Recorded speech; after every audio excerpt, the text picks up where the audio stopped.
राधे राधे। क्या आपने कभी अनजाने में किसी की मदद करी है?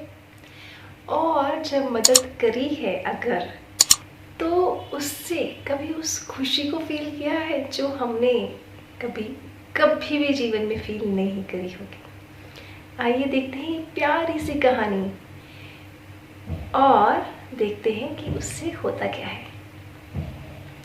एक बार की बात है, श्याम अपने ऑफिस से निकल रहा था तो उसके मित्र ने उसे कहा कि भाई, तुमने मोहनलाल जी के समोसे और पकौड़े खाए हैं?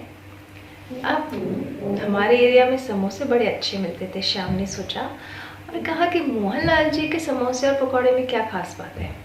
उसके मित्र ने कहा कि मोहनलाल जी के समोसे बड़े ही गर्मा गर्म, हर गर्मा गर्म समोसे और क्या उसका मसाला होता है, ऐसे नरम मुलायम पकौड़े, बड़ा ही मज़ा आ जाता है। तो अगर हो सके तो वो पकौड़े ज़रूर खा के देखना। श्याम ने सोचा कि ठीक है, आज रात को ऑफिस से घर जाऊंगा तो 7 बजे पहले, थोड़ा दूर है पर मोहनलाल जी के समोसे ज़रूर खाऊंगा। और शाम जैसे ही ऑफिस ओवर होता है पकौड़े खाने निकल जाता है। पकौड़े की दुकान पर पहुंच जाता है और बाहर देख ही रहा होता है कि सही दुकान में तो आया है ना। तो एक छोटे से नन्हे से हाथ उसे खींचते हैं, उसकी शर्ट खींचते हैं। श्याम मुड़ के देखता है तो एक बड़ी प्यारी सी छोटी सी बच्ची करीब 5-6 साल की उससे उसकी शर्ट खींच रही होती है। श्याम कहता है, क्या बात है बेटा? तो बोल रहे, अंकल क्या आप अंदर पकौड़े और समोसे खाने जा रहे हैं? तो श्याम कहता है, हाँ क्यों, अच्छे नहीं है, नहीं खाऊं? तो बच्ची कहती है, नहीं अंकल, अच्छे तो बहुत हैं, पर प्लीज़ आप ना वो पकौड़े और समोसे नहीं खाइए ना।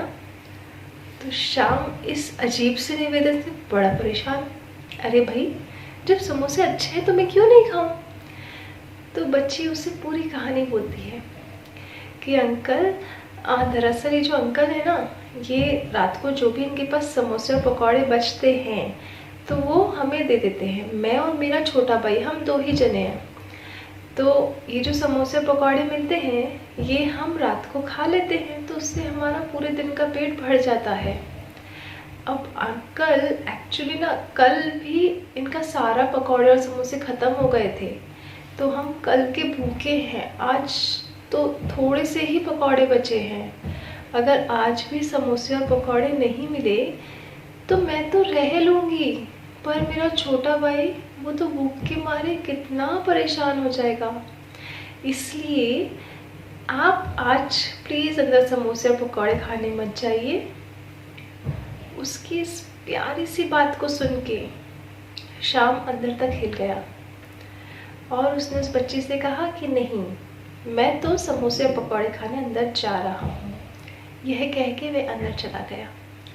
बच्ची बड़े बुझे मन से चुपचाप वहाँ बैठ गई और भगवान से प्रार्थना करने लगे कि भगवान, आज के लिए मेरे लिए समोसे पकौड़े बचा लेना। मेरा छोटा भाई वो बिल्कुल भूखा रहेगा, आज की भूख वो कैसे बर्दाश्त कर पाएगा? 2 दिन तक लगातार भूखा, कितना छोटा सा तो है वो। कुछ ही देर में श्याम हाथ में पकौड़े और समोसे लेके बाहर आया और उसके साथ वो दुकान का मालिक भी था।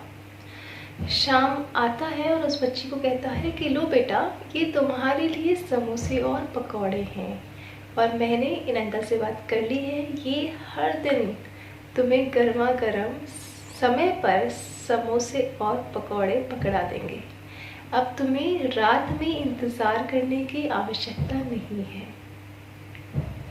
ये बात सुन के उस बच्ची के आंखों में आंसू आ गए। आज वो इतनी खुश थी और भगवान से कहती है कि भगवान, आपका बहुत बहुत बहुत धन्यवाद। अब कभी भी मैं और मेरा छोटा भाई भूखे नहीं रहेंगे। आपका बहुत बहुत धन्यवाद। मैंने तो सिर्फ आपसे आज के लिए मांगा था, पर आपने तो हमारे हर दिन की ही ज़रूरत को पूरा कर दिया। और वहीं शाम उस दुकानदार को अंदर बात करके बोल दिया था कि हर महीने का मैं आपको हिसाब क्लियर कर जाऊंगा, आप इन दोनों बच्चों को समोसे और पकौड़े दे दीजिए करके। शाम ने वहाँ पे समोसे और पकौड़े तो नहीं खाए, पर उसका स्वाद उसके मन में बहुत अच्छे से घुल गया था। आज शाम पहली बार ये फील कर रहा था कि लाइफ में एक्चुअली में समोसे और पकौड़े खाए हैं। इस आनंद को उसने पहले कभी फील नहीं किया था। आप भी ऐसे ही अपने जीवन में आनंद प्राप्त करते रहिए। किसी ज़रूरतमंद की ज़रूर मदद करिए। राधे राधे।